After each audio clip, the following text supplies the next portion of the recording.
I always thought that teaching my children about responsibility and hard work would be celebrated, not punished. When my twins, Emma and Ethan, begged to start a lemonade stand in our front yard, I never imagined it would lead to a neighborhood war that would expose the dark underbelly of Meadowbrook Estates and its power-hungry HOA president. This is the story of how a children's summer project turned into a battle for justice that would eventually bring down the most feared woman in our community. "Dad, can we please set up a lemonade stand?" Emma asked, her 10-year-old face bright with excitement as she and Ethan cornered me in the kitchen. "We've got it all planned out. It had been 6 months since we moved to Meadowbrook Estates, a picture-perfect suburban community with manicured lawns and identical mailboxes. The transition had been tough on the kids, new school, new friends, new routines, and this was the first time I'd seen that spark of genuine enthusiasm since the move. "Let me see this business plan," I said, taking the carefully drawn diagram Ethan held out proudly. They'd mapped everything: costs, pricing, supplies, even a marketing strategy that involved handmade flyers and discount cards for repeat customers. As a small business owner myself, I couldn't have been prouder. "This looks fantastic. Let's do it." My wife Sarah raised an eyebrow as the kids raced off to gather supplies. "You sure about this? I've heard the HOA here is pretty strict." I waved away her concern. "It's a kids' lemonade stand, not a strip mall. Even the strictest HOA would have to be heartless to have a problem with that." The next few days were filled with the kinds of sounds I'd missed since moving here. Laughter, excited planning, the buzz of creativity. The twins tested recipes until they found the perfect balance of sweet and tart. They painted signs with careful letters announcing Emma and Ethan's Fresh Lemonade, 50C, and Every Cup Helps Homeless Puppies.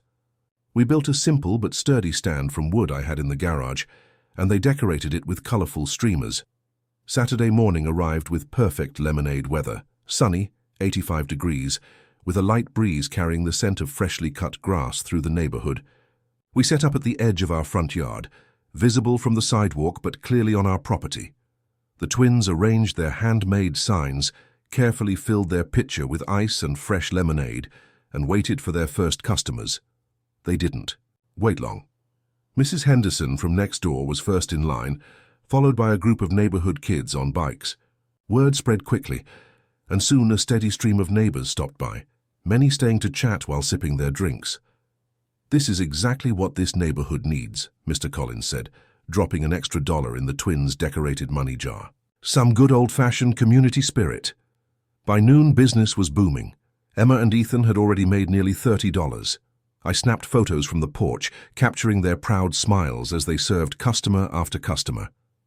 Sarah had run to the store for more lemons. They were selling out faster than anticipated. That's when I noticed her walking down the sidewalk with purposeful strides. Even from a distance, everything about her radiated authority. Her blonde hair was pulled back in a tight ponytail, not a strand out of place. She wore pressed khaki pants and a polo shirt with Meadowbrook Estates HOA embroidered on the chest. A clipboard was clutched against her side like a weapon. The neighbors noticed her too. Conversations hushed. Parents subtly steered their children away from the stand. Mr. Collins muttered something under his breath before quickly walking away. "Who's that?" I asked Mrs. Henderson, who was lingering on our lawn. "Karen Matthews," she whispered. "HOA president. Watch yourself." Karen approached the stand with the confidence of someone used to getting her way. She stopped directly in front of the twins, her shadow falling across their cheerful setup. For a long moment she just stood there, studying everything with narrowed eyes while making notes on her clipboard. "Good afternoon," Emma said brightly, always the more outgoing twin. "Would you like some lemonade? It's for a good cause, Karen's." Gaze swept over the stand, the signs, then locked onto my daughter with an intensity that made my parental instincts flare. "Are you aware," she said, her voice artificially pleasant but laced with steel, "that you are currently in violation of at least 7 different HOA regulations?" Emma's smile faltered. "We're just selling lemonade." "No," Karen corrected, making another note on her clipboard. "You are operating an unauthorized commercial enterprise in a residential zone. You've erected non-approved temporary structures, displayed unapproved signage, created excessive neighborhood traffic, and violated aesthetic uniformity guidelines. I stepped off the porch, moving toward the stand with measured steps. "It's a kid's lemonade stand," I said, keeping my voice friendly despite the anger building in my chest. "A summer tradition." Karen turned to me, eyebrows raised. "And you must be the homeowner who authorized these violations. Mr. Anderson, isn't it?" "New to Meadowbrook." "That's right," I confirmed, extending my hand. "Mike Anderson." She ignored my outstretched hand. "Mr. Anderson, perhaps you haven't had time to familiarize yourself with our community standards, but Meadowbrook Estates prides itself on maintaining property values through strict adherence to our covenant. This bar," she gestured dismissively at the lemonade stand, "undermines everything we've built here." I noticed the twins' expressions falling, their excitement replaced by confusion and embarrassment. Ethan was already starting to pack up cups, assuming they were in trouble. "They're raising money for the animal shelter," Sarah explained, returning with a bag of lemons, "teaching them about entrepreneurship and giving back." "Commendable," Karen said without a hint of sincerity, "but irrelevant to the violations. I'll be issuing a warning notice today, but this structure needs to be removed immediately. Any further attempts to operate an unauthorized business will result in fines starting at $150. As Karen handed me an official-looking violation notice, I saw the light dim in my children's eyes, that precious spark of excitement snuffed out by bureaucracy and petty power. In that moment, something hardened inside me. This wasn't just about a lemonade stand anymore. Karen turned to leave, then paused, looking back at the twins' dejected faces. "Perhaps next time you'll consider the rules before getting your hopes up," she said, her tone suggesting she was offering valuable wisdom rather than crushing children's spirits. I watched her walk away, clipboard still in hand, already moving toward another house where she'd spotted a violation. The violation notice crumpled in my fist as I turned to comfort my disappointed children. Little did Karen Matthews know, she hadn't just messed with a lemonade stand, she'd messed with my family. And that was a fight she wasn't prepared to win. The twins were quiet during dinner that night, pushing food around their plates instead of chattering about their successful business venture. The violation notice sat on our kitchen counter like a storm cloud, official HOA letterhead stark against the granite. "So what do we do now?" Sarah asked after the kids had gone upstairs. "Just give up." I studied the notice, blood pressure rising, as I read the claimed violations. "Not a chance. There's nothing in here specifically prohibiting children's lemonade stands." "You've read the entire HOA covenant?" Sarah raised an eyebrow. "I will tonight," I promised. "Every single page." 3 hours and 47 pages later, I closed the document with a satisfied smile. Just as I thought, they have rules about permanent structures, commercial ventures, and signage, but nothing that reasonably applies to a temporary children's lemonade stand. Sarah looked up from her laptop. "I've been researching Karen Matthews. Did you know she's been HOA president for 7 years straight? No one runs against her anymore." "Wonder why," I muttered. "According to neighborhood social media, she's infamous for selective enforcement. 3 complaints about her in the last month alone." I leaned back, processing this information. "So we're not the only ones she's targeting." "Not even close. But most people just give in." "Well," I said, determination hardening my voice, "we're not most people." The next morning I called the twins down for a family meeting. "Mom and I have been talking about the lemonade stand," I began, watching their faces fall in anticipation of bad news. "We think you should keep going," Sarah finished. Their eyes widened in surprise. "Really?" Emma asked cautiously. "Really," I confirmed, "but we need to make some adjustments to address any reasonable concerns." We spent Sunday making improvements. We moved the stand 2 feet further onto our property. We scaled back the colorful signs to a single, tasteful one. We added a small, removable awning to protect from sun and create what Sarah called a more aesthetically harmonious appearance. By Monday afternoon, the twins were back in business, their enthusiasm restored and their determination doubled. Word spread quickly through the neighborhood. Whether from genuine thirst or solidarity against Karen's overreach, customers arrived. In steady streams. Neighbors I'd never met stopped by, buying lemonade and sharing their own stories of HOA harassment. She fined me $200 for having my trash can visible from the street, 2 hours after pickup, Mrs. Rodriguez confided while buying 3 cups. My husband had a heart attack that morning, but Karen wouldn't waive the fine even with hospital. Documentation. Mr. Jenkins, an elderly man from around the corner, sipped his lemonade slowly. She's selective about who gets citations. Notice how board members' homes never get violations, and her friends get warnings while the rest of us get immediate fines.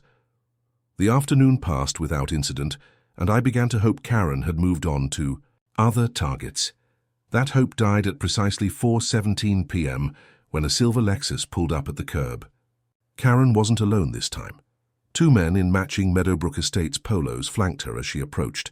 "Mr. Anderson," Karen called, voice carrying across our lawn, "I see you've chosen to ignore our warning." I stepped forward, positioning myself between Karen and the twins. "Good afternoon, Karen. We've made adjustments to address any reasonable concerns." Karen's lips pressed into a thin line.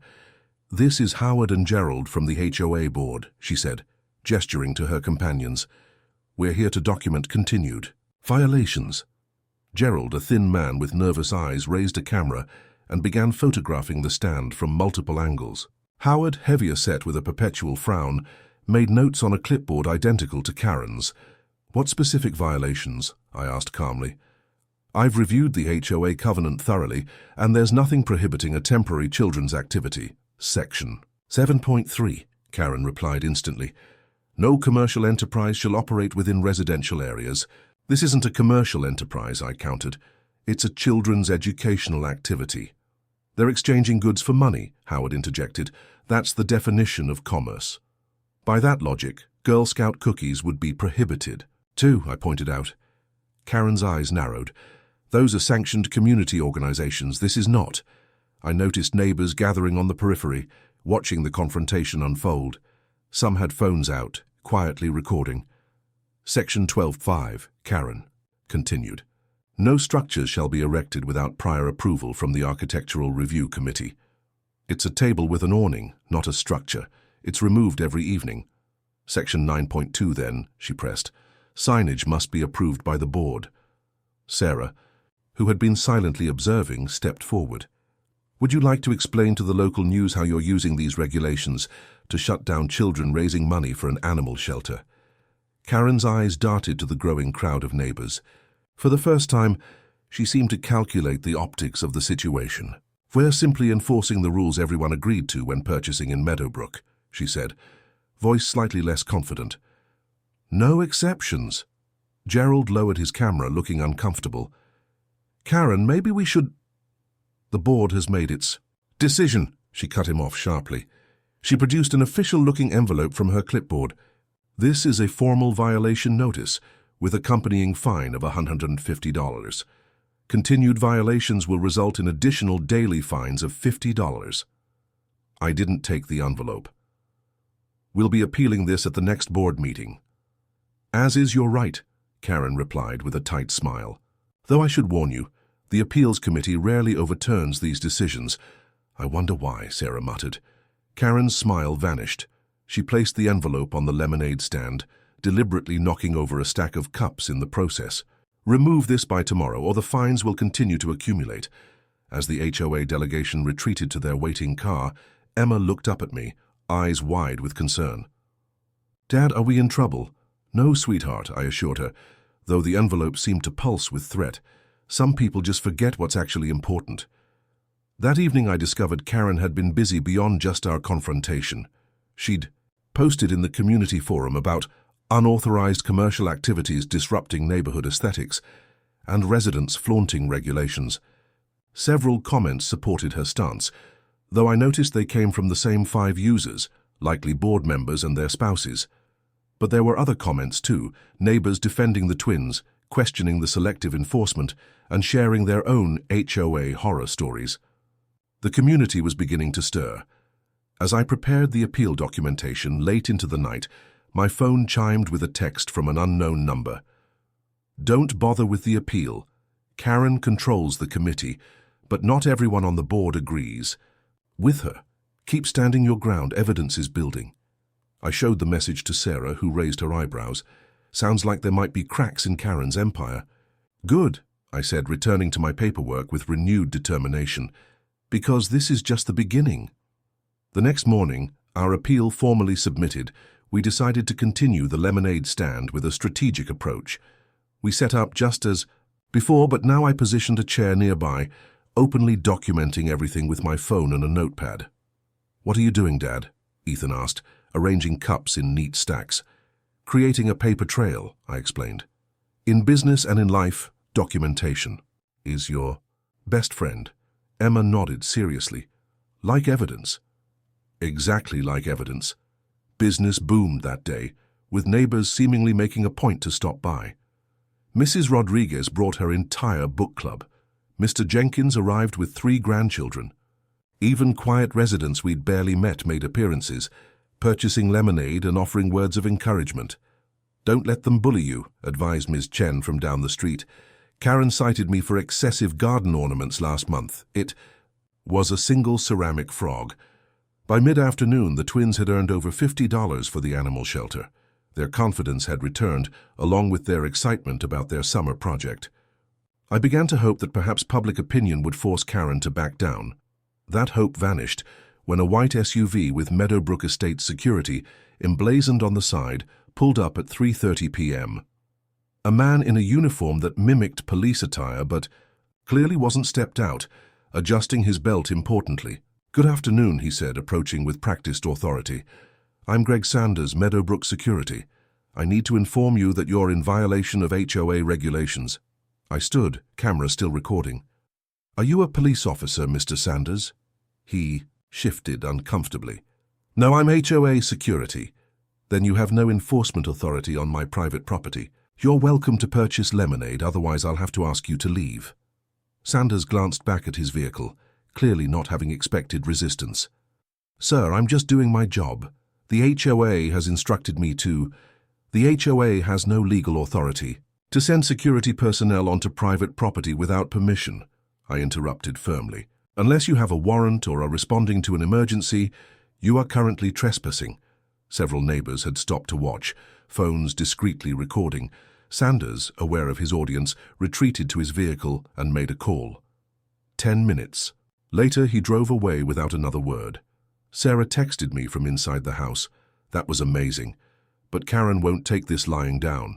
She was right. Within an hour, a county vehicle pulled up and a tired-looking man in a health department. Polo approached. "Good afternoon," he sighed. "I'm here responding to a complaint about an unlicensed food service operation." The twins looked alarmed, but I kept my composure. "Hi there. This is a children's lemonade stand raising money for the local animal shelter." He nodded wearily. "I figured as much. Look, technically you don't need a license for a kid's lemonade stand, but I've received 3 separate complaints claiming unsafe food handling and health code violations." 3 complaints? All from the HOA, I presume? "Can't comment on that," he said, but his expression confirmed my suspicion. "I do need to check a few basic things, though. Mind if I take a look?" He inspected their setup, noting with approval their use of gloves-covered ice container and pre-packaged cups. "Everything looks fine. I'll note in my report that this setup meets exemption standards for temporary children's refreshment activities." As he left, he lowered his voice. "Between us, this is the 4th kids' lemonade stand I've been sent to this month, always in HOA neighborhoods." That evening, as the twins packed up for the day, a delivery truck stopped in front of our house. The driver hopped out with a large manila envelope marked "Urgent Legal Notice." Inside was a formal cease and desist letter on law firm stationery. Unauthorized commercial activity at 1478 Meadow Lane. This firm represents Meadowbrook Estates Homeowners Association. Despite multiple warnings, you continue to operate an unauthorized commercial enterprise in direct violation of community covenants. Your actions have resulted in excessive neighborhood traffic, unapproved structural modifications, signage violations, commercial activity in residential zone 5, creating public nuisance 6, health and safety concerns. Failure to immediately cease all operations will result in daily fines of $250, potential property liens, and legal action seeking injunctive relief and damages. Sincerely, Gerald Morrison, Escudot Counsel for Meadowbrook Estates HOA. Legal action? Over lemonade? Sarah was incredulous.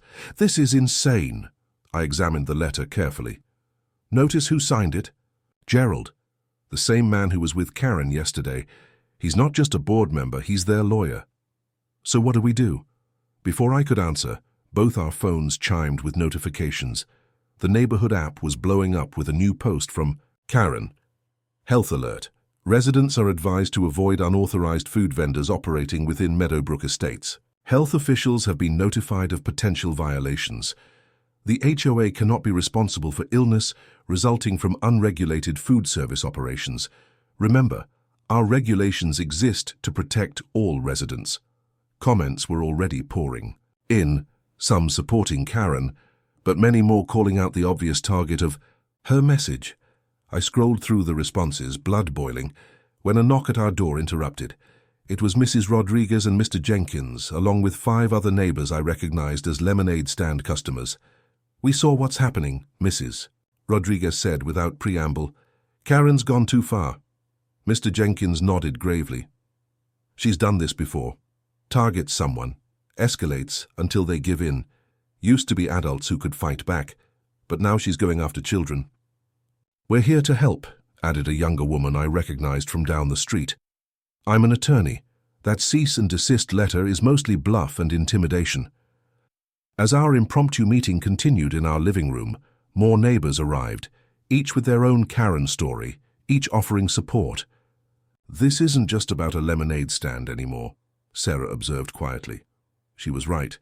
Somehow our children's simple summer project had ignited something in Meadowbrook Estates, a community finally ready to stand up to years of petty tyranny and selective enforcement. None of us could have predicted how far Karen would go the next day, or how her actions would finally push the neighborhood past its breaking point. Wednesday morning dawned clear and bright. After our impromptu neighborhood meeting, Sarah and I had discussed whether to continue the lemonade stand. The cease and desist letter sat heavily on our kitchen counter, its legal threats seeming absurd yet concerning. "What do you want to do?" I asked the twins over breakfast. "This is your business. You should have a say." Emma and Ethan exchanged determined looks. "We're not giving up," Emma declared. "Mrs. Rodriguez said her daughter's a lawyer, and those letters are just to scare people. And we're really close to our goal for the animal shelter," Ethan added. "Just 2 more good days and we can buy all the supplies on their wish list." Their resilience made my chest tighten with pride. "All right then, but let's make some adjustments to address any remotely reasonable concerns." We spent the morning modifying their setup. The colorful stand was replaced with a simple folding table, no permanent structure to violate any regulations. We scaled back to a single modest sign. Sarah helped them prepare individual sealed cups of lemonade with proper food, handling procedures, eliminating any legitimate health concerns. "Perfect," I said, surveying their streamlined operation. "Professional, clean, and impossible to reasonably object to." By noon, business was booming again. Word had spread about the HOA's escalation, and neighbors seemed to be making a point of stopping by. Several mentioned seeing our story on community social media groups beyond Meadowbrook Estates. The twins were thrilled, carefully tracking their sales and calculating how much they'd be able to donate. At 12:30, I received an urgent call from a client that couldn't wait. "I need to handle this," I told Sarah. "Should only take about 20 minutes. Go," she assured me. "We're about to break for lunch anyway. I made sandwiches for the kids inside." I headed to my home office, while Sarah brought the twins in for their lunch break. The lemonade stand sat temporarily unattended, though still visible from our front windows.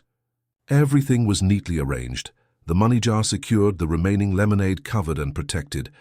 17 minutes later, as I wrapped up my call, I heard Sarah's shocked gasp from the living room. "Mike, look!" I rushed to the window and felt my blood run cold. Karen Matthews stood in our front yard, but she wasn't alone. Gerald the lawyer and Howard from the HOA board flanked her as they methodically dismantled the twins' lemonade stand. Howard was emptying the remaining lemonade, onto the grass while Gerald dumped the cups and ice into a large black garbage bag. Karen herself was ripping down the sign and gathering the twins' handwritten price charts and customer loyalty cards. What the hell? I bolted for the front door, Sarah right behind me. The twins followed, confusion turning to horror on their faces. "Stop!" I shouted as I crossed the lawn. "What do you think you're doing?" Karen turned, somehow managing to look both smug and indignant simultaneously. "Enforcing the cease and desist order, Mr. Anderson. You were warned. By destroying private property, that's illegal." I pulled out my phone and began recording. Howard at least had the decency to look uncomfortable, pausing with the empty pitcher in his hands. Gerald stepped forward, attempting to block my camera. "The HOA covenant gives us the right to remove unauthorized structures and signage," he stated flatly. "Section 14.3 clearly—" "This isn't an unauthorized structure," Sarah interrupted. "It's a folding table we use for picnics on our private property." Karen's smile was thin and cold. "The board has determined it constitutes a violation. We're simply taking appropriate enforcement action after multiple warnings." Emma pushed past me, rushing toward the table.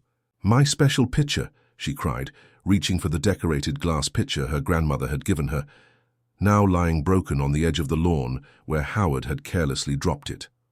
"Don't touch that," Karen snapped. "We're confiscating all materials related to this unauthorized commercial enterprise." Emma froze, tears welling in her eyes as she stared at the shattered glass, a birthday gift from her grandmother who had passed away last year. Something in me snapped. I strode forward, placing myself directly between Karen and my daughter. "Get off my property now, before I call the police and have you arrested for destruction of private property and trespassing." "We are authorized representatives of the HOA," Gerald began. "The HOA has no legal right to destroy personal property." I cut him off. "Now get off my lawn before this gets worse for you." Howard was already backing away, clearly realizing they'd crossed a line. "Karen, maybe we should—" "Fine," Karen interrupted, her voice tight with anger. "But this isn't over, Anderson. The fines will continue to accumulate, and the board will be discussing further action at tomorrow's emergency meeting." She thrust a paper at me, another violation notice with an increased fine of $500. As they retreated toward Karen's Lexus parked at the curb, I noticed something I'd missed in my initial anger. Neighbors had gathered, drawn by the commotion. At least a dozen people stood watching, many with phones raised, recording everything. Mrs. Rodriguez was already on her phone, speaking rapidly and gesturing toward Karen's retreating form. But I couldn't focus on that now. I turned to find Emma kneeling beside the shattered pitcher, carefully picking up the pieces as tears streamed down her face. Ethan stood nearby, staring in shock at the destroyed stand. "I'm so sorry, sweetie," I said, kneeling beside Emma. "We'll fix this." "We can't," she whispered. "It was Grandma's. It's broken forever." Sarah joined us, wrapping an arm around each twin. "What kind of person does this to children?" she asked quietly, her voice shaking with rage. I didn't answer immediately, watching as Karen's Lexus drove away. The violation notice crumpled in my fist as neighbors approached, offering help and expressing outrage. Mrs. Chen was already helping Ethan salvage what remained of their sign. Mr. Jenkins had retrieved the garbage bag Gerald had thrown their supplies into. "The kind of person who's about to learn a very hard lesson," I finally replied. Later, reviewing our security camera footage, we discovered the full extent of the destruction. Karen and her cronies had arrived with clear purpose, parking down the street and approaching with the garbage bags already in hand. The footage showed Karen checking her watch and looking toward our house, clearly timing their vandalism during our lunch break. Most damning of all was the clear audio of Karen instructing Howard, "Make sure you get everything. I want this eyesore completely gone. Let's see them try to rebuild after this." That evening, as the twins quietly mourned their project, our doorbell rang constantly with neighbors offering support. Someone had posted the security video online, and it was spreading rapidly through local community groups. Mrs. Rodriguez's daughter, the lawyer, reviewed the footage and confirmed what I already suspected. "This is cut and dry," she explained. "Trespassing, destruction of private property, possibly even criminal mischief. The HOA covenant gives them no authority whatsoever to destroy personal property." You have solid grounds for both criminal charges and a civil suit. By nightfall, my resolve had hardened into something cold and determined. Karen Matthews had chosen the wrong family to target, the wrong children to bully, and the wrong father to challenge. "What are we going to do?"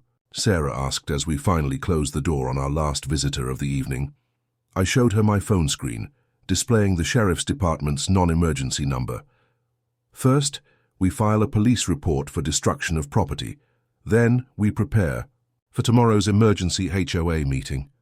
I paused, looking at the twins' bedroom door behind which they had finally fallen asleep after hours of quiet tears. Karen wanted a war. Now she's got one. My phone started ringing at 6:18 the next morning. It was Mrs. Rodriguez, her voice charged with urgency. "Have you seen the news? Channel 4 is outside Karen's house right now." I fumbled for the TV remote, still half asleep. Sure enough, a local reporter stood on the sidewalk in front of a familiar house, microphone in hand. Our HOA president Karen Matthews allegedly destroyed a children's charity lemonade stand yesterday. The incident, captured on home security cameras, has sparked outrage across social media. Sarah appeared beside me, eyes wide. "How did this happen so quickly?" The doorbell rang before I could answer. It was Mr. Jenkins clutching a stack of printouts. "Emergency meeting. Called for the community center in 2 hours," he announced. "Karen's trying to control the narrative. These just went up on every lamppost." The flyer featured a professional photo of Karen looking authoritative and reasonable, above text citing multiple health and safety violations and unauthorized commercial activity. It portrayed the HOA as merely protecting community standards against rule breakers. "She's spinning this fast," I observed. "But she can't outrun the video," Mr. Jenkins replied with grim satisfaction. "It's everywhere. My grandson in California called this morning after seeing it. By 7:30, our front yard had become an impromptu gathering place. Neighbors arrived with coffee, donuts, and tales of their own HOA horror stories. A local bakery owner I'd never met arrived with a truck full of supplies. "I'm setting up a proper lemonade stand for your kids," he announced. "With permits, health certification, the works. Karen Matthews can't touch it." The twins watched from the porch, astonished, as a professional-grade booth took shape where their simple table had stood. Volunteers hung proper signage, set up a proper money handling system, and created a display about the animal shelter they were supporting. "Is this for us?" Emma asked, disbelieving. "It's for everyone who's ever been bullied by people drunk on a little power," the baker replied. Sarah's phone buzzed with a text from Amy, Mrs. Rodriguez's lawyer daughter. "Sheriff deputy coming at 9 to take formal statement. Bring security footage." Meanwhile, our neighborhood was transforming. Cars lined both sides of the street, and I recognized the logos of 2 more local news stations parked at the corner. People carried signs reading "Kids over HOAs" and "Let them sell lemonade." The modest charity project had morphed into something bigger, a symbol of resistance against petty tyranny. At 9:15, Deputy Garcia arrived, looking mildly overwhelmed by the crowd. We invited him inside to take our statement away from the growing spectacle. "I've reviewed the security footage that was forwarded to our department," he explained, surprisingly businesslike. "I'm here to take formal statements regarding the property damage and trespassing allegations." The twins described their lemonade stand project, their voice small but steady, as they detailed how Karen and her associates had destroyed their hard work. I provided the complete security footage, including shots from multiple angles that clearly identified all 3 perpetrators. "The value of the destroyed items?" Deputy Garcia asked. "The folding table and supplies, maybe $75, I calculated. But the glass pitcher that was broken was irreplaceable, a family heirloom from their grandmother who passed last year." His expression softened slightly. "I understand. We'll include that in the report." After taking our statements, Garcia explained the process. "I'll file this report today. The district attorney's office will determine whether to pursue criminal charges for destruction of property and trespassing. Given the evidence and public interest, I'd be surprised if they didn't at least investigate." As Deputy Garcia left, we noticed the crowd had grown even larger. The professional lemonade stand was now operational, with a line stretching down the block. The twins' eyes widened at the sight. "Can we?" Ethan began. "Absolutely," Sarah smiled. "This is still your business." As the twins took their positions behind the newsstand, I noticed a sleek town car pull up across the street. A woman in a sharp suit emerged, surveying the scene with professional interest before approaching our yard. "Mr. Anderson, I'm Vanessa. Reynolds from Channel 8 News. We'd like to interview your family about what happened." Over the next hour, 3 different news crews captured the story. The twins spoke eloquently about their charity goals, carefully avoiding any negative comments about Karen or the HOA. Sarah and I followed their lead, focusing on positive community response rather than anger. "We're just overwhelmed by the support," I told the reporters. What started as a simple summer project has turned into a beautiful display of community solidarity. By noon, the emergency HOA meeting was approaching, and our allies were organizing. Mrs. Rodriguez coordinated carpools to ensure maximum attendance. Mr. Jenkins distributed copies of the relevant HOA bylaws, with sections highlighted showing how Karen had overstepped her authority. "Everyone needs to stay calm and factual," Amy the lawyer instructed the growing group. "No shouting, no personal attacks. The evidence speaks for itself." As we prepared to leave for the meeting, a small girl approached Emma, holding out $1. "I want lemonade, please," she said shyly. Emma carefully filled a cup and handed it over. "Here you go, all proceeds help the animal shelter," the girl beamed. "My mommy says you're brave for not giving up." Emma glanced at the rebuilt stand, the supportive crowd and the news cameras. "I'm not brave," she replied thoughtfully. "I just have a lot of help." That simple exchange captured everything this had become, not just about a lemonade stand, but about a community finding its voice against bullying and overreach. At 1:45, we headed to the community center, leading an impromptu parade of supporters. The parking lot was already packed with people spilling out of the building. Security guards stood at the entrance, checking resident IDs, a first for any HOA meeting. Inside, the atmosphere was electric. The normally half-empty room was standing room only, with residents lining the walls. Karen sat at the board table with Gerald and Howard, her usual confidence visibly shaken by the unprecedented turnout. 2 empty chairs suggested other board members had failed to appear. As we took our seats, Mrs. Rodriguez squeezed my shoulder. "Channel 4 is live streaming this," she whispered. "The whole city is watching now." Karen called the meeting to order, her voice struggling to project its usual authority.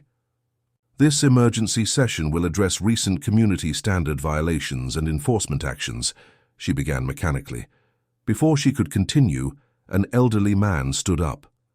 "Point of order," he called out clearly. "The board doesn't have quorum. Only 3 members are present, and bylaws require 5 for emergency sessions." Karen faltered, glancing at Gerald, who nodded reluctantly. "We'll proceed as an informational meeting then," she amended. What followed was unlike any HOA meeting in Meadowbrook's history. As Karen attempted to justify the enforcement action, residents rose one after another with pointed questions. Which bylaw authorizes destruction of private property? Why weren't all 3 warnings delivered as required in Section 5.2? How do you explain targeting children raising money for charity? Each question drove Karen further into defensive territory, her responses growing increasingly strained. The composed, controlling HOA president was crumbling before our eyes. The final blow came when Amy stood, introducing herself as legal counsel. "I've reviewed the security footage and applicable laws," she stated calmly. "The actions taken yesterday constitute criminal destruction of property, trespassing, and potentially harassment. No HOA covenant supersedes state law." A heavy silence fell over the room as the implications sank in. This wasn't just about HOA politics anymore. It was about potentially criminal actions committed in broad daylight, captured on video, and now exploding across social media. The meeting ended not with a resolution, but with a community transformed. As residents filed out, many stopped to shake our hands or offer support. The twins were treated like local heroes, with several elderly residents slipping them donations for the animal shelter. "This isn't over," Sarah observed as we walked home. "Karen won't back down easily." "Neither will we," I replied. Watching as Emma and Ethan ran ahead, their spirits lifted by the overwhelming support. And now we're not fighting alone. Back home, the lemonade stand was still operating, now staffed by volunteer neighbors. A handmade sign had been added. Proceeds today, 1,247 for Riverside Animal Shelter. The twins' eyes widened in disbelief. Their modest fundraising goal had been shattered in a single afternoon, transformed by a community united against bullying and pettiness. As evening fell, my phone buzzed with a text from an unknown number. Emergency board meeting tonight. Karen. Suspended pending investigation. Damage control mode activated. Change is coming. I showed Sarah the message. Looks like the first cracks are appearing in Karen's empire. Good, she replied, watching the twins count their donations with pride restored. Some things are worth fighting for. Deputy Garcia returned the following morning, this time accompanied by a detective from the county sheriff's office. We invited them into our living room, away from the continuing spectacle outside, where the community lemonade stand operation had evolved into something resembling a neighborhood festival. I'm Detective Ramirez, the plainclothes officer introduced himself. The district attorney's office has asked us to conduct a more thorough investigation given the public interest. In this case, I nodded unsurprised. The security footage had gone viral overnight, with national news outlets now picking up the story of HOA Karen versus Children's Charity Lemonade Stand. We'd like to review all your documentation, Ramirez continued, not just regarding the destruction incident, but the entire history of interactions with Ms. Matthews and the HOA. I pulled out the detailed file I'd been compiling since our first encounter with Karen, violation notices, emails, screenshots of HOA forum posts, and a chronological log of every interaction. Ramirez raised an eyebrow, clearly impressed by my thoroughness. This will be helpful. I understand there were other incidents before the destruction. Multiple escalating confrontations, I confirmed, summarizing the progression from verbal warnings to official citations to the cease and desist letter. Detective Ramirez made careful notes. And you have reason to believe Ms. Matthews has engaged in similar behavior with other residents. From what neighbors have told us, this is a pattern going back years, Sarah explained. Though usually she targets adults, not children. Deputy Garcia, who had been silently observing, spoke up. We've received complaints about Meadowbrook Estates HOA before, but they never reached this level. As the officers continued their questioning, my phone buzzed with a text from Mrs. Rodriguez. Something big happening. Karen's house crawling with people removing boxes and files, board members in panic mode. The investigation took an unexpected turn that afternoon when Amy, our neighbor's lawyer daughter, arrived with a manila envelope. You need to see this, she said, spreading documents across our kitchen table. One of my clients works for the county records office. After seeing your story on the news, she did some digging into Meadowbrook Estates filings. The documents revealed a troubling pattern. For years, the HOA had been increasing fees and fines, but the financial statements showed discrepancies between reported income and expenditures.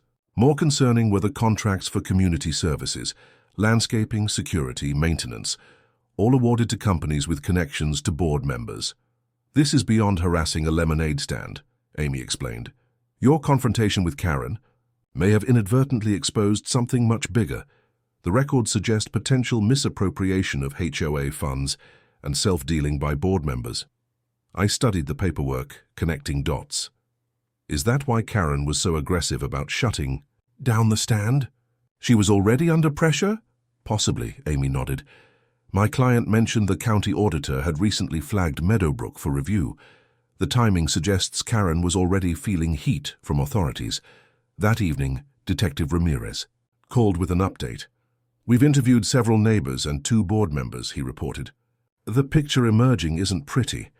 Ms. Matthews appears to have been selectively enforcing rules against residents she personally disliked while ignoring violations by allies. That matches what neighbors have told us, I confirmed. What's more interesting, Ramirez continued, is that when we attempted to interview Ms. Matthews today, she was in the process of shredding documents. We've obtained a warrant to seize HOA records based on reasonable suspicion of financial improprieties. My mind reeled at the escalating situation. What had begun as a simple children's lemonade stand had somehow triggered a full investigation into HOA corruption. The twins, meanwhile, were processing these events in their own way. The community support had transformed their modest charitable project into something remarkable. The animal shelter director had visited personally to thank them, bringing a rescue puppy that had the entire neighborhood enchanted. "Dad," Emma asked that night, "did we do something wrong by not stopping our lemonade stand when Karen first told us to?" I sat beside her on the porch swing, choosing my words carefully. "You did nothing wrong. In fact, you taught this neighborhood an important lesson about standing up to bullies. Sometimes the people who shout the loudest about rules are the ones breaking the most important ones themselves." She considered this, then nodded. "So Karen was using small rules to hide that. She was breaking big rules?" "That's exactly right," I confirmed, impressed by her insight. "And by standing your ground on something that mattered to you, you helped uncover something much bigger." The following morning, local news reported that Karen Matthews had been removed from the HOA board pending investigation. Howard and Gerald had resigned, citing personal reasons. The county prosecutor's office announced they were reviewing potential charges related to destruction of property, misappropriation of funds, and fraudulent financial reporting. Mrs. Rodriguez arrived breathless with the latest neighborhood intelligence. "Karen's claiming she's being persecuted, says she was just enforcing rules everyone agreed to, but no one's buying it anymore." The investigation was expanding beyond our family's experience. Former residents who had moved after conflicts with Karen were contacting authorities with their stories. A forensic accountant had been assigned to review 7 years of HOA financial records. The web of selective enforcement and possible financial misconduct grew larger by the day. "Did you ever imagine a lemonade stand could cause all this?" Sarah asked as we watched news crews interview neighbors about their HOA experiences. "Never," I admitted. "But maybe it wasn't about the lemonade stand at all. Maybe it was just the final straw that broke years of accumulated resentment and fear." The twins' lemonade stand continued operations, now with proper permits and rotating volunteer staff from the neighborhood. Their fundraising goal had been exceeded tenfold, with donations coming in from across the city. What Karen had tried to destroy had instead flourished beyond anyone's imagination, and the investigation was just beginning. Should have known Karen wouldn't go down without a fight. 5 days into the investigation, as media attention began to wane and neighborhood life started returning to normal, the counterattack began. It started with a certified letter from Stevenson and Blackwell, a high-powered law firm from downtown. "Dear Mr. and Mrs. Anderson, this firm represents Ms. Karen Matthews in all matters related to recent events at Meadowbrook Estates. Our client has suffered substantial damages due to your deliberate campaign of defamation, harassment, and public humiliation. The security footage you distributed was selectively edited to portray our client in a false light. Ms. Matthews was acting within her authority as HOA president to remove unapproved temporary structures after multiple warnings.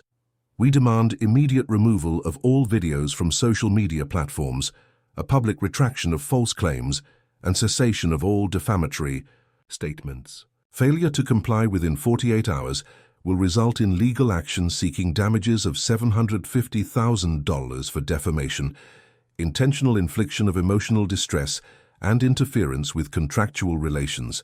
Sincerely, Jonathan Blackwell, S.K." Sarah's face paled as she read over my shoulder. $750,000? She can't be serious. "It's intimidation," I replied, though my hands weren't entirely steady. "Classic slap suit tactic. Sue for an astronomical amount, to scare us into backing down." Before we could discuss further, my phone rang. It was Detective Ramirez. "Mr. Anderson, I wanted to give you a heads up. Ms. Matthews has filed a police report against you and your family." "For what?" I asked incredulously. "Harassment, false reporting, and child endangerment," he replied, his tone making clear he found the claims dubious. "She's alleging you orchestrated a mob campaign against her using your children as props." I laughed despite myself. "That's absurd." "Of course it is," Ramirez agreed. "But I wanted you to know before officers appear at your door, they're obligated to follow up on the report." Next came the social media blitz. A freshly created Truth About Meadowbrook page appeared, posting carefully curated photos of Karen's community service, spliced with suggestions that our family had staged the entire incident for attention. Several, obviously fake accounts began, commenting on local news stories, claiming to be neighbors who had witnessed us coaching our children to lie. The most disturbing escalation came that afternoon. Sarah called me at work, her voice tight with anger. The school just called. Someone claiming to be a concerned community member reported us to Child Protective Services for exploiting our children for financial gain and exposing them to unsafe food handling practices. My blood ran cold. They can't be serious. A caseworker is coming tomorrow for an initial assessment, Sarah continued. And Emma's teacher said someone called asking detailed questions about our family, claiming to be Emma's aunt, but couldn't provide any identifying information. Karen was going nuclear, attacking on every possible front: legal, financial, social, and now our family's safety and reputation. That evening, as Sarah and I discussed strategies at the kitchen table, the doorbell rang. We opened it to find Amy, our lawyer neighbor, along with Mrs. Rodriguez, Mr. Jenkins, and 5 other neighbors I recognized from the lemonade stand support group. "We know about Karen's counterattack," Amy announced without preamble. "The community is with you." Mrs. Rodriguez nodded emphatically. "Karen tried this tactic on the Petersons 2 years ago, got them investigated by multiple agencies until they finally moved. But this time we're prepared," Mr. Jenkins added, setting down a thick folder. "We've been documenting Karen's pattern of harassment for years, never had enough momentum to stop her until now." The folder contained statements from 12 different families detailing similar experiences. Initial HOA violations escalating to personal vendettas when they didn't immediately comply. Several described exactly the pattern we were experiencing: defamation claims, false reports to authorities, and coordinated social media attacks. "And we have something else," Amy added, pulling out her laptop. "Remember how Detective Ramirez confiscated HOA documents? A whistleblower from the board leaked some findings. She opened a spreadsheet showing HOA financial records. Line after line showed payments to Matthews Consulting Services for enforcement activities and compliance monitoring. Karen had been paying herself from HOA funds to harass residents. This is why she's fighting so hard," Amy explained. "It's not just about control, it's about money. She's been skimming from HOA funds for years." "What should we do about the lawsuit threat?" Sarah asked. Amy smiled grimly. "I've already drafted a counterclaim for malicious prosecution, abuse of process, destruction of property, infliction of emotional distress on minors, and now fraud, since we have evidence she used HOA funds for personal vendettas. My firm will represent you pro bono." The twins had listened quietly from the staircase, taking in the adult conversation with solemn expressions. Now Emma spoke up. "Are we in trouble because of our lemonade stand?" I crossed the room and knelt before them. "No, sweethearts. Some grown-ups just don't like admitting when they're wrong. Mrs. Matthews is trying to scare us because she's the one in trouble. Like when Tyler pushed down Jackson at school," Ethan observed, "then tried to say Jackson did it first because he didn't want to get in trouble." "Exactly like that," I nodded, impressed by his insight. The next morning, 2 significant developments occurred simultaneously. First, the CPS caseworker arrived, conducted a thorough but respectful assessment, and left with a preliminary finding of no evidence of concern and an eye roll about community disputes being inappropriately reported. Second, Karen's expensive attorney contacted Amy directly, suddenly interested in exploring resolution options after receiving our counterclaim documentation and evidence of financial misconduct. The $750,000 demand had mysteriously disappeared from the conversation. By week's end, the county prosecutor announced formal charges against Karen for destruction of property, misuse of HOA funds, and filing false police reports. 3 former board members had agreed to cooperate in exchange for immunity. Most satisfying of all was the community's response. The false social media campaign backfired completely, with hundreds of neighbors and community members posting messages of support and sharing their own Karen experiences. The counterattack had failed spectacularly.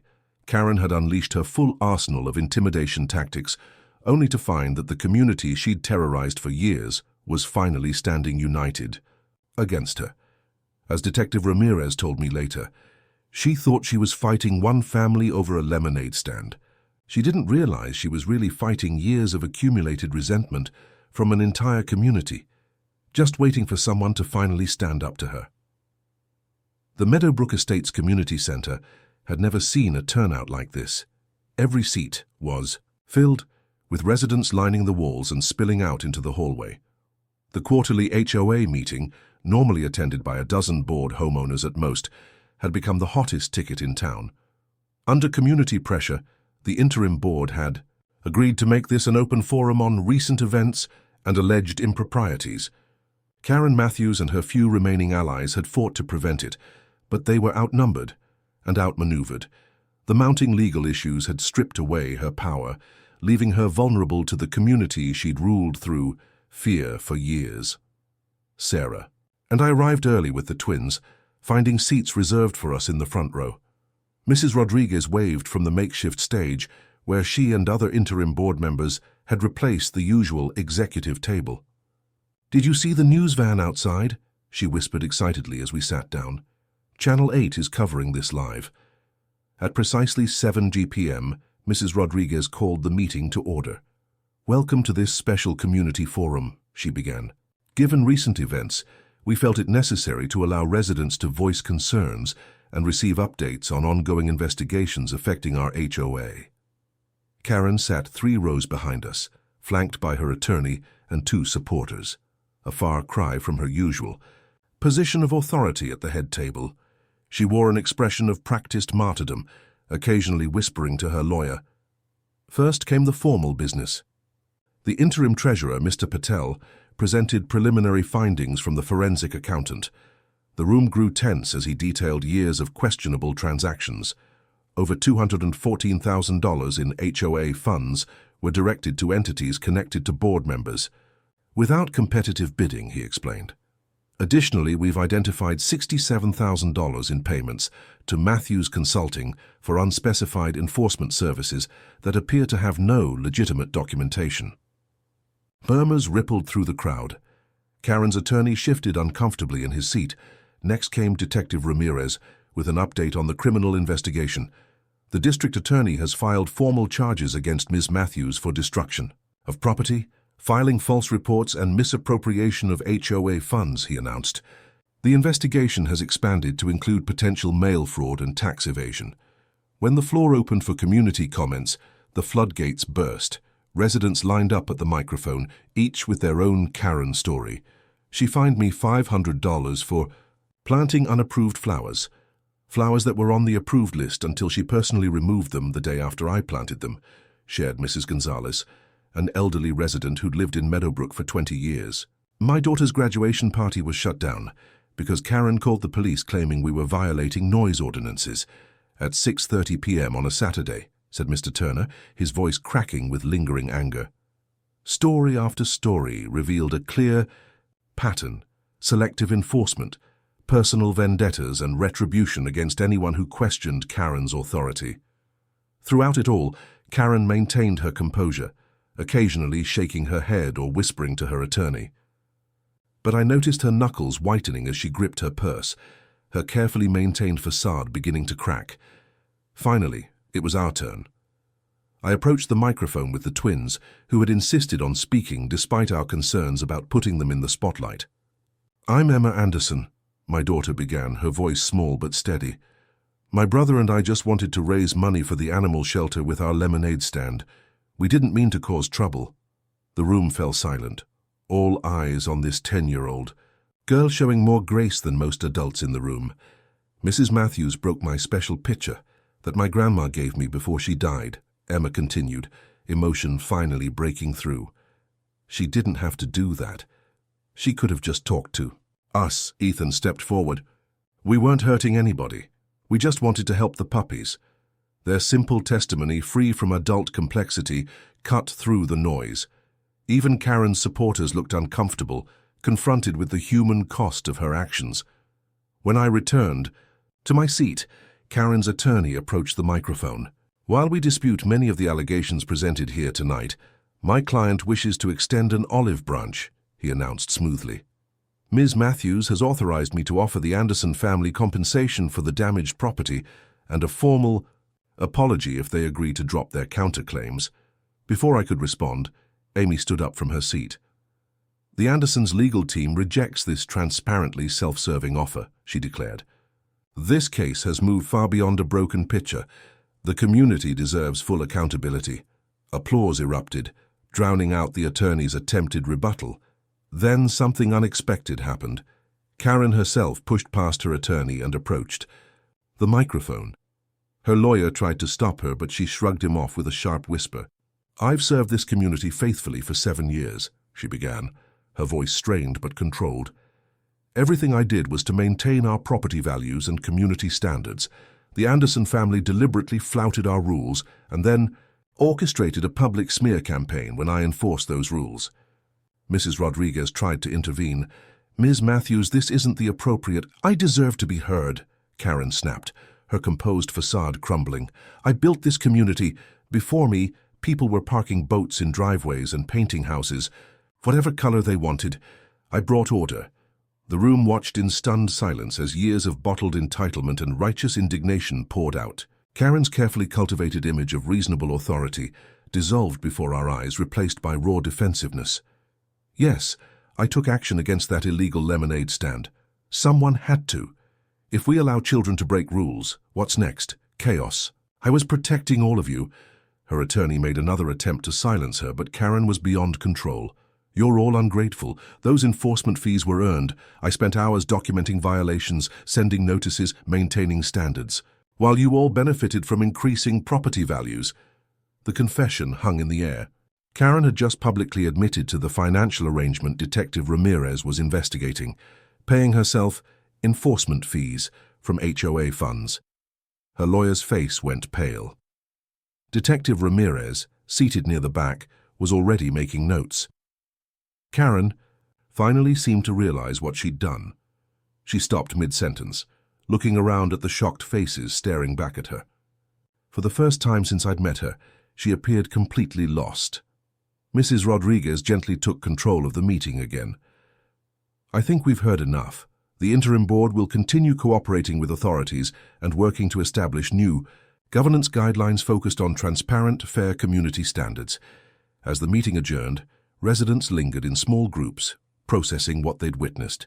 Karen was quickly ushered out a side door by her attorney, avoiding the media. Waiting outside, she just couldn't help herself. Sarah observed as we gathered our things, all this time maintaining the perfect image of reasonable authority, and in the end, she couldn't keep the mask on. Amy approached with a satisfied smile. "That spontaneous confession will make the prosecutor's job much easier. Sometimes the most effective legal strategy is just giving someone enough rope."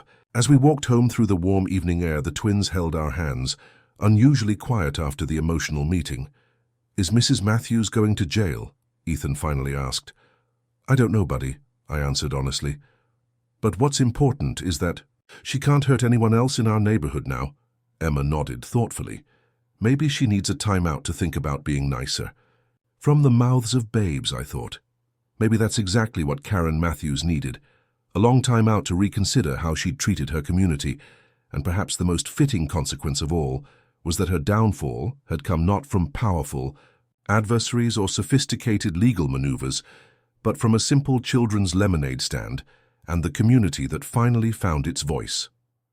The Saturday morning after the public hearing dawned bright and clear, perfect lemonade weather. It had been 2 weeks since Karen's destruction of the twins' stand, and while the legal proceedings continued to unfold, our focus had shifted toward healing and moving forward. I sipped my coffee on the front porch, watching early morning joggers wave as they passed.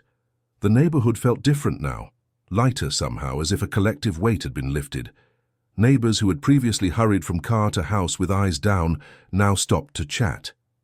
Gardens bloomed with previously unapproved flowers. One family had even painted their front door a cheerful red, a small act of independence that would have triggered immediate citations under Karen's regime. "Dad!" Dad! Emma burst through the front door, interrupting my reflections. Come see. What's happening? I followed her to the driveway where a small convoy of vehicles was pulling up. Mrs. Rodriguez's minivan led the procession, followed by Mr. Jenkins's pickup truck loaded with lumber and supplies. Behind them came at least a dozen neighbors carrying tools, paint, and what appeared to be building materials. What's all this? I asked, genuinely confused. Mrs. Rodriguez approached with a wide smile. Rebuilding day. We thought it was time those kids got their lemonade stand back, better than ever. The neighborhood had organized it all secretly. Mr. I. Peterson, a retired carpenter, had drawn up plans for a proper stand that could be easily assembled and disassembled for storage. Others had contributed materials, paint, and decorations.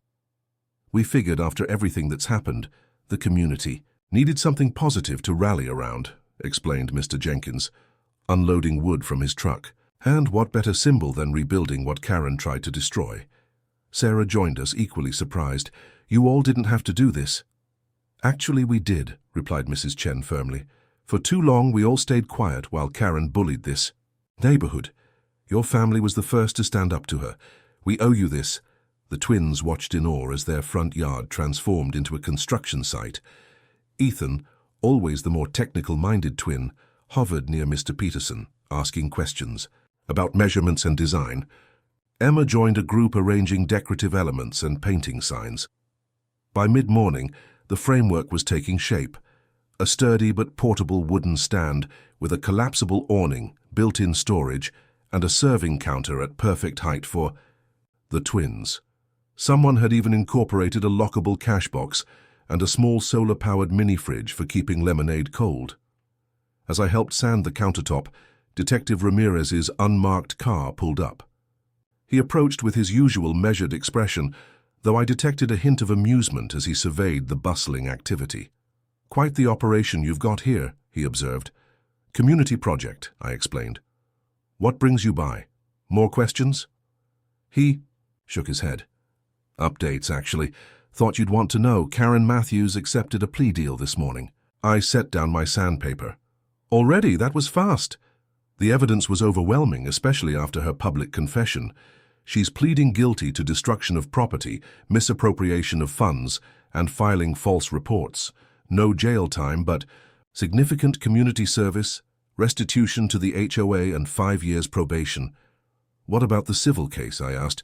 Her attorney has proposed a comprehensive settlement. Amy asked me to let you know she'll be calling with details.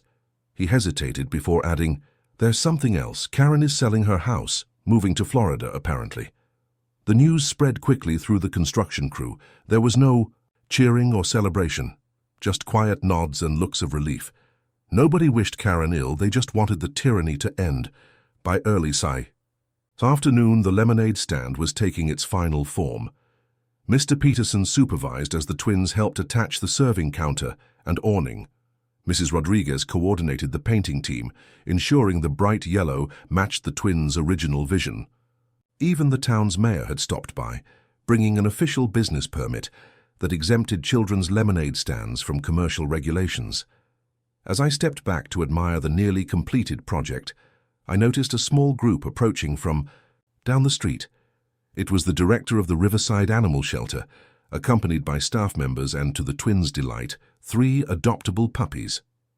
We heard about the rebuilding effort, she explained, and wanted to be part of it. These little ones represent the animals your children have been working so hard to help. Emma and Ethan abandoned their construction duties to greet the puppies, their faces glowing with joy. The animals seemed equally delighted, tails wagging as they covered the twins with enthusiastic licks. We've created a special Emma and Ethan Fund at the shelter, the director continued. The money they've raised has already provided medical care for dozens of animals, and we've received additional donations from people inspired by their story. What had begun as a simple summer project had grown into something far more significant, not just for our family, but for the community, and now these animals as well. Late afternoon brought the finishing touches. The completed stand gleamed in. The sunlight, far sturdier and more professional than its humble predecessor, yet maintaining the childlike charm of the original. The sign, hand-painted by Emma with help from neighborhood children, proclaimed Emma and Ethan's Lemonade, every cup helps a puppy. But the most touching moment came when Mrs. Rodriguez presented the twins with a small wrapped package. "This is from all of us," she said softly. Inside was a beautiful glass pitcher, hand-blown with swirls of blue and green, reminiscent of the one Karen had broken, but uniquely its own. "We know it can't replace your grandmother's," Mrs. Rodriguez explained as Emma's eyes filled with tears. "But we thought maybe it could help start a new tradition." Emma clutched the pitcher carefully to her chest. "It's perfect," she whispered. As the day wound down, neighbors gathered for the official grand reopening. The twins proudly served their first batch of lemonade from their new stand, the glass pitcher glistening in the late afternoon sun. Every cup sold out within minutes, with many neighbors insisting on paying far more than the 50-cent asking price. Standing back, watching my children surrounded by community support, I reflected on the strange journey of the past few weeks. What had begun as a simple summer project had exposed deep-rooted problems in our neighborhood, brought down a petty tyrant, and ultimately strengthened the bonds between neighbors who had previously lived in isolated fear. The HOA itself was being rebuilt too. The interim board had already implemented new transparency measures, including open meetings, published financial reports, and a clear appeals process for violations. A committee was rewriting the covenant to balance reasonable community standards with individual freedoms. "You know," Sarah said, slipping her arm around my waist as we watched the celebration, "when we moved here, I was worried the kids wouldn't find a sense of community." I chuckled, gesturing toward the scene before us, our children at the center, of a neighborhood that had come together to rebuild not just a lemonade stand, but their own collective spirit. "I'd say that's not a problem anymore," I replied. As the sun began to set, casting a golden glow over the new lemonade stand and the gathering of neighbors around it, I realized we had all been given something precious, a community transformed, by standing up to bullying and choosing to rebuild something better together. Sometimes it takes the simple dreams of children to remind adults what really matters. 1 year later, I stood in our front yard watching Emma and Ethan prepare their lemonade stand for the first annual Meadowbrook Estates Children's Business Fair. Their once simple operation had inspired something remarkable, a community tradition celebrating young entrepreneurs. "Dad, we need more ice," Ethan called, carefully arranging cups beside the now famous glass pitcher that had become their trademark. So much had changed since that tumultuous summer. Karen Matthews was long gone, her house now home to a young family whose daughter had set up a friendship bracelet booth next to the twins' stand. The neighborhood itself had transformed from a collection of wary strangers into a genuine community, where people knew each other's names and children played freely across adjoining yards. "Quite a difference from last year," observed Mrs. Rodriguez, now the officially elected HOA president, as she helped set up tables for the event. A community rediscovering its values, its voice, and its power to change for the better. The twins' simple summer project had done more than raise money for animals. It had reminded an entire neighborhood that sometimes standing up for what's right, even when it's just a children's lemonade stand, can change everything. And as I watched my children accepting congratulations from neighbors who had become friends, I knew that this, not property values or perfectly uniform mailboxes, was what community was truly meant to be. "Sometimes I can hardly believe it all started with a simple lemonade stand," I replied. The legal aftermath had resolved more smoothly than expected. Karen's plea deal included full restitution to the HOA for misappropriated funds and a separate settlement with our family that went directly into the twins' college funds. More importantly, it included a formal public apology, printed in the local paper, acknowledging her destruction of the children's property and admitting to years of selective enforcement and harassment. The HOA itself had undergone complete reformation. The new board, elected in a record turnout vote, had rewritten the covenant to balance reasonable community standards with respect for individual homeowners' rights. Meetings were now live-streamed for transparency. A clear appeals process existed for violations, and an ethics committee ensured fair enforcement. Most significantly, they had created the Children's Entrepreneurship Exception, a formal amendment ensuring that reasonable children's activities like lemonade stands were explicitly protected from HOA regulations. 5 minutes until official opening, called Mr. Jenkins, who had taken charge of organizing the day's events. Judges will begin their rounds at noon. The business fair had attracted 15 child entrepreneurs from Meadowbrook and surrounding neighborhoods. Beyond Emma and Ethan's lemonade stand, there were children selling homemade cookies, handcrafted jewelry, pet rocks, bookmarks, and various other creative ventures. Each had been assigned a mentor from local businesses who had helped them develop real business skills. Emma adjusted her sign one last time, Emma and Ethan's famous lemonade, now with 4 flavors, before turning to me with a serious expression. "Dad, do you think we'll win?" "Whether you win or not, I'm incredibly proud of you both," I told her honestly. "Look at what you've built and inspired." The fair had drawn attention far beyond our neighborhood. The mayor was scheduled to make an appearance. Local businesses had donated prizes. Even the newspaper had sent a reporter, who was currently interviewing Ethan about his business journey. It was scary when Mrs. Matthews broke our stand, I overheard him explaining with surprising maturity. But then our community helped us build something better. That taught me that sometimes when bad things happen, good people come together. Out of the mouths of babes, I thought, marveling at the wisdom my 10-year-old had gleaned from the experience. Sarah joined me, slipping her arm through mine. The Riverside Animal Shelter director just called. The Emma and Ethan Fund has officially reached $10,000. What had begun as a modest goal to buy supplies for homeless puppies had blossomed into a significant funding source for the shelter, helping dozens of animals find homes, including the now not-so-small puppy that had become part of our family. At precisely noon, the fair opened to the public. Residents streamed in, many intentionally bringing extra cash to support the young entrepreneurs. The atmosphere was festive, neighbors chatting, children proudly explaining their products, mentors beaming with pride at their protégés. "I never imagined Meadowbrook could feel like this," Mrs. Chen commented, as she purchased lemonade from the twins. "For years we all lived in fear of violation notices. Now look at us." Detective Ramirez made a surprise appearance, stopping by each booth and purchasing something from every child. When he reached the twins, he smiled. "Quite the empire you've built here." "We're expanding our product line next summer," Emma informed him solemnly. "Potential cookie partnerships are under negotiation," he laughed. "Entrepreneurship at its finest."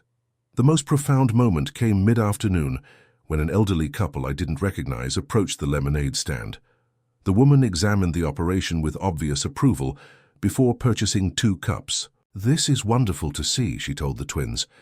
"We moved away from Meadowbrook 3 years ago because of, well, problems with the HOA. We heard things had changed here." "Are you thinking of moving back?" Sarah asked. The man nodded. "We're considering it. Our daughter lives nearby and we miss being close to her, but we were afraid the neighborhood was still—" "It's completely different now," I assured them. The community found its voice. As they walked away, Sarah squeezed my hand. "Full circle," she whispered. By day's end, all the young entrepreneurs had sold out of their products. The business fair had been an unqualified success, with plans already forming to make it bigger next year. At the closing ceremony, Emma and Ethan were awarded Most Inspirational Business by unanimous judge decision. As they accepted their certificate, beaming with pride, I reflected on the extraordinary journey that had brought us here. What began as Karen versus a lemonade stand had transformed into something much more meaningful.